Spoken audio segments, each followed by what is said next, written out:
Good morning. Good morning. It's week 4 of our Death Binder series. I'm here with my John Deere hat, my burnt orange shirt, my Pedro. Pedro, you're a little excited. You heard the neighbor's dog, and you're going to be a good boy, right? Okay, he says yes. Okay. So today we are for our learn section of the class. Remember, our class is broken into a learn section, then a do section, and then a treat. Today, for the learn section of the class, we are going to talk about the will part of the table of contents. And for the next edition of this class, I'm going to update it and say will and powers of attorney. And I'm going to update these bullets a little bit. The first bullet says will. The second bullet will say advanced healthcare directives and or healthcare POA, power of attorney. And then I'm going to add a third bullet for financial power of attorney. And we'll talk about those things today. Okay, so I'm going to begin. So I have my John Deere hat. I'm very excited, but you're not going to enjoy it for long because I am not a lawyer. There. I just want to remind you of that all day. I'm not a lawyer. And so you're getting advice from me, not a lawyer. And please just keep that in mind.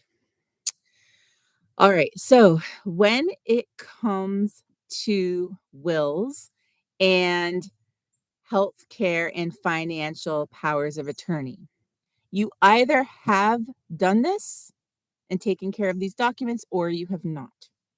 If you have done this, get those documents in the binder. Keep watching because I think something, especially at the end, that we talk about will be relevant. But if you've done it, great. If you do not have a will, then this week you need to do one of two things. One, contact a lawyer and set up an appointment to make these documents. Or two, realize, you know what?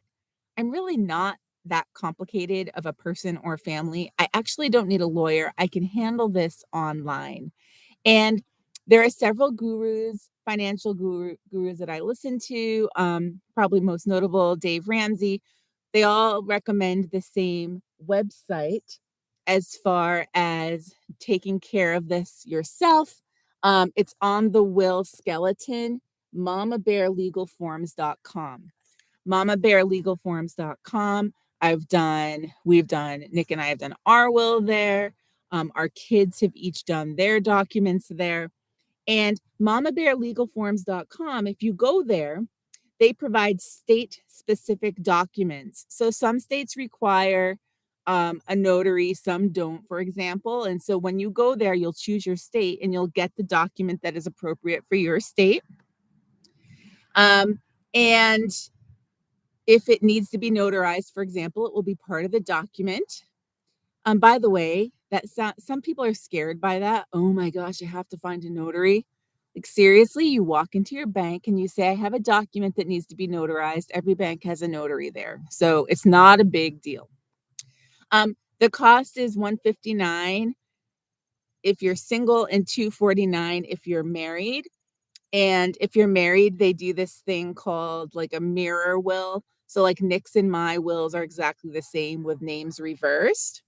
And you get 3 documents. Actually, you get 4. So you get these 3 documents, a last will and testament, healthcare power of attorney, and finance power of attorney. That's what you get at Mama Bear Legal Forms. You can take care of this. My kid each did this in about 10 minutes. For Nick and me, it was maybe a half hour or something like that. You can get this done this week.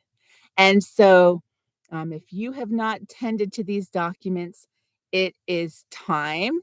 And I have given you the tool. There is no excuse. I listened to this one podcast, and one of the hosts, she always makes these goals. Like if it's 2023, she makes 23 goals for 2023. And one of them for 3 years in a row making a will has been on her list and it just never gets done. Okay, no excuse. So when it comes to these documents, let me just show you. Like here's my daughter's. When she went to Mama Bear Legal Form, she got the last will, the health care um, directive and power of attorney. Also, along with that, the HIPAA release form and the financial decision power of attorney. Those are the documents that came. Some of them need to be notarized. We'll get those notarized to get them in her binder. So that's what you could do. Now, why do you need a will? Okay. If you have kids,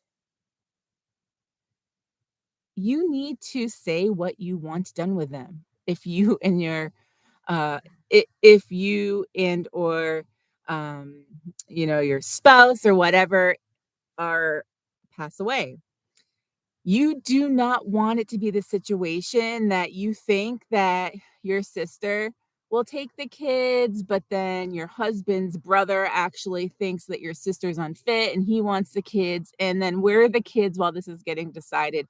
Like, that is not okay. So in the will, if you have kids, you have got to have a will because you've got to name a guardian for your minor children. I think in middle school, when my kids were in middle school, we actually started having the discussion with our kids about who the guardian would be so that they could feel this sense of um, if something happened, they know that it would be okay. We've already talked about it. I know there's like a shadow on my face. We're just going to let that go. Okay.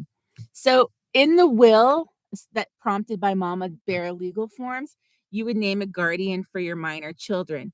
You would also manage the inheritance for them.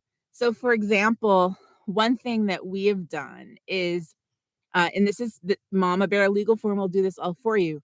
But like if Nick and I die, our money would not immediately get broken up between our kids because I have the belief that handing money to a 19-year-old is not in their best interest.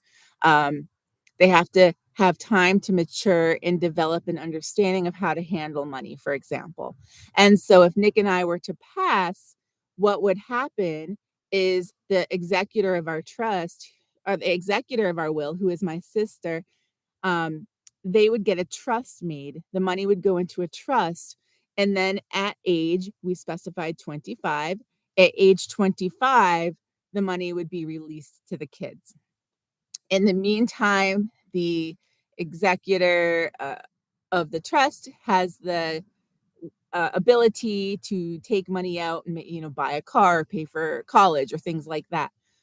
So that's how we decided to do it. But that was a decision that we made. So it won't somehow something other decision get made for us. Um, in your will, even if you don't have kids, maybe you have pets and you want to specify what happens to them. Okay. In the will, you also specify what happens to all of your things and your stuff, like what happens to that, your house. And you get to delegate recipients of your assets. So, um, who needs a will? Well, if you have children, it's there's no question. You have to have a will. If you don't have children, you still have possessions that you need to say what to do with them. And um, the act of making a will is also a good reflective process. If you're married, it's a good reflective process for you and your spouse.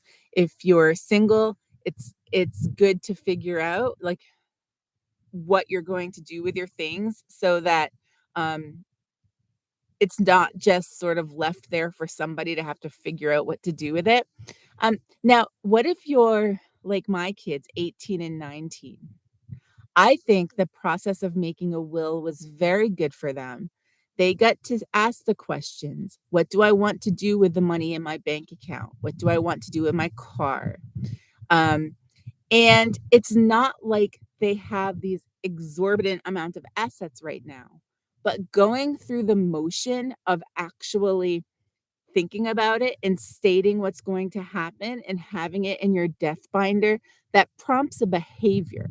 And the behavior is, I have made these decisions. And then as their lives change, they get to update the will.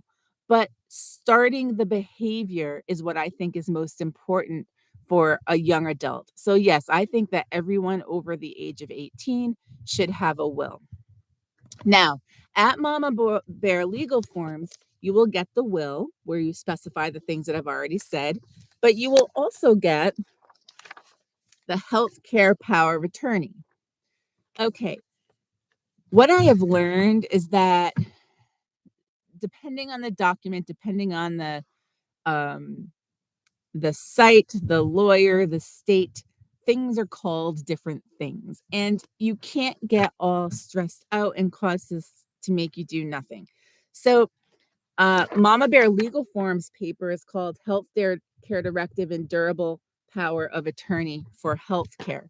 So the healthcare power of attorney is the person, if you are not able to make medical decisions for yourself, who do you put in charge of that?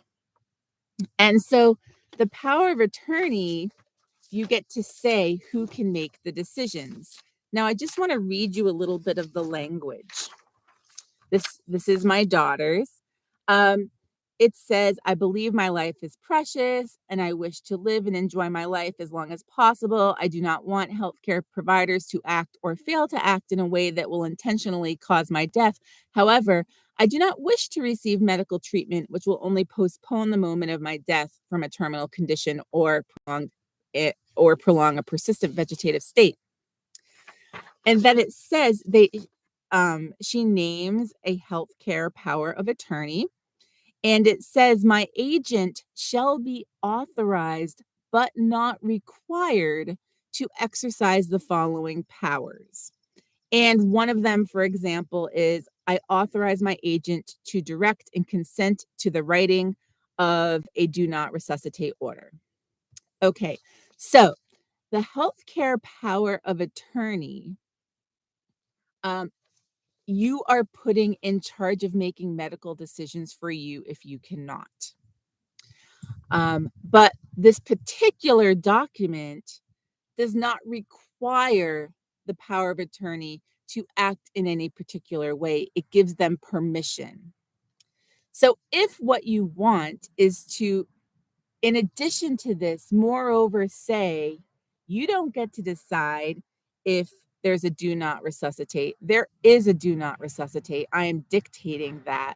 That would be, a lot of times they call that an advanced healthcare directive, which I looked at AARP, and at AARP's website, you can select your state and for free get the document and the advanced healthcare directive that would like go with this. And it actually states like, I require that there is a do not resuscitate order. Your healthcare power of attorney wouldn't get to decide that or not. In my family, we decided to not go to that level of extent. We were content with just having the healthcare power of attorney. Now, if you are a young adult going off to college, you need to have this. When my kids became 18, I got surprised about how, like, I did not have access to stuff. For example, I could pay for and order and pick up medications for my daughter. But when I went in to try to get a printout of what we had paid in the previous year for some financial reasons, they wouldn't give it to me. All of a sudden, I was kicked off her online medical chart through the hospital. So when your kid becomes 18, um, you do not have access to their medical information like you are used to. And so the healthcare power of attorney is something that says if your kid was in some sort of horrible accident and is in a vegetative state, the healthcare power of attorney is something that you would need in order to make decisions. Or maybe they're in some horrible accident and the doctors want to do skin grafts, and you get to decide if you want to have that done then or now and wait for more information. Like, you don't have any healthcare rights when your kid is 18. So your kids need a healthcare power of attorney. Young adults do when they turn 18. And so don't you. If you know everybody, I think, needs these healthcare power of attorneys, but I just think a lot of people think that our young adults don't need them, and you do. And also, what comes with Mama Bear legal forms is a HIPAA release. So, wherever you go for anything medical, you have to sign a specific HIPAA release form for them. And so, this is one that would cover all situations. Okay, now finance power of attorney. So the finance power of attorney, um, I don't think is such a big deal for like Nick and I. We share each other's financial information, we're on each other's accounts. But especially if you're single or if no one is on your bank accounts, the finance power of attorney can make financial decisions for you if you are not able to. Now, if you die, then whatever you say in your will comes into effect. But if you are, for whatever reason, incapacitated and you can't make financial decisions, um, and someone needs to be involved, that's what the finance power of attorney does. And so, especially if there's nobody on your information, this is a good document to have. Going back to the young adults, if our young adults are thrown into a mess of a lot of stuff. If they get into some sort of overdraft mess at their bank or credit card mess or things like that, and they need your help, having this document will help you be able to help them. So those are the documents that you get with Mama Bear legal form. Um, and it does not take a long time to do this. So get this done this week. Get it notarized, put it in your binder. If this is something you have put off for a decade, you're going to feel so good about having this done. Okay. So, um, who now this is talking to everybody. You know how in the movies they often make like the revealing of the will this big dramatic thing? Okay. Your life is not a movie. You should not like I I would just share openly with people the relevant people, what is in your will. Like if you have multiple children and one kid is going to be receiving money and another kid is not, which is what would happen in our family if one kid was on drugs, for example, um, then you need to share that information. You don't want people to be surprised at the time of your death and create relational conflicts between them. Tell people what's going to happen. That way they can get mad at you when you're alive instead of get mad at each other when you're dead. All right. So your life is not a movie. There shouldn't be some big revealing of a will once you're dead. Um, Share the information. When you are making a will, you have to say who's going to be the executor or the guardians of your children. I recommend reaching out and asking people, would you be willing to be the guardians of my children? Would be very happy would be honored to have you do that and have that conversation. It's not something you want to surprise people with. Something that was interesting is when I look at my death binder uh, on an annual schedule, I often reach out. Like my sister is the executor for our will, and I just send her a text. Hey, just a reminder, this is that you are the executor of our will, and she wrote back and she said, "Oh, I thought you might have changed that to Shaylin because my daughter is now 19," which is a very interesting point because I had not explained to her the decision that we had made that, a trust would be made until the kids were 25, at which point, um, money from the trust would be released. And I had not explained that to her, so I got to explain that to her. Um, and so it's good to have conversations with people that you would be leaving as guardians or executors, people who you would leave as your healthcare power of attorney. Like you should be asking them, "Are you okay with this responsibility?" Um, but no surprises after you're dead. That's just silly. Okay. So that's the learn part of today. So as far as the do part, we have a little bit of a question and answer. Okay. The do part is your homework. So here's the home part one. Here's the question. Who needs a will and powers of attorney?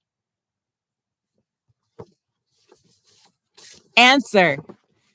Everyone over 18. So if you do not have these documents, you either this week need to see a lawyer and schedule an appointment to see a lawyer at least, or go to some place like Mama Bear. And I don't work for them. I don't make money from them. It's just a place where you can get this stuff done. And so I wanted to give you a nice resource. Okay. Part two of our do. Is your life a movie? Answer. No. You are special just like everybody else. Meaning, really, you're not that interesting. Okay. There's no big reveal at the end of your life. Share your information with the people that are involved. Okay. I love hearing from you guys. When I get emails, it makes me very happy. So, deathbinder23@gmail.com for if you have any questions or comments about our Deathbinder series. Okay. For some of you, this is going to be a big week. For some of you, this is going to be an easy week. Whichever situation it is, you are going to feel much better when this is done. Okay. Now, let me take this off. Let's go back to just me. So, for the treat, here's this week's treat. It's a treat and a bonus. So, the treat is I want you this week to rewatch one of your favorite movies. So for me, that's Shawshank Redemption. Okay. Rewatch one of your movies and a special bonus if you make popcorn. So here's how you make popcorn. It's way better. Well, I mean, you can do the microwave stuff, but this is so satisfying. This is like a treat on a treat because making popcorn this way is so satisfying. So get a big pot and put some olive oil in the bottom. I don't really measure things. My husband would attest to that. So just put some olive oil in there and put 2 popcorn kernels. So you need olive oil and popcorn kernels. Put 2 popcorn kernels in there and put a lid on your big pot and put it on the stove sort of over medium heat and just start heating it. And I like to just sort of move the pot around so the oil's not just sitting in one place. And eventually the oil will heat up and those 2 kernels will pop. So now it's hot enough. So then take it off the burner, add the rest of the kernels, and for about 1 minute, just sort of swish it around so that the kernels get coated in the oil and they're not too hot to begin with. So then after a minute, put it back on the heat and just sort of move the pot around with the lid on until it pops. And when you stop hearing the popping, you're done. So homemade popcorn is like so easy and it's a treat on top of the treat of your favorite movie. So I hope that you do that treat, but only after you've decided how are you going to take care of the do part. Get that homework situated in your mind and then reward yourself with that treat. All right. Have a great week. And next week we'll be back for part 5. Bye-bye.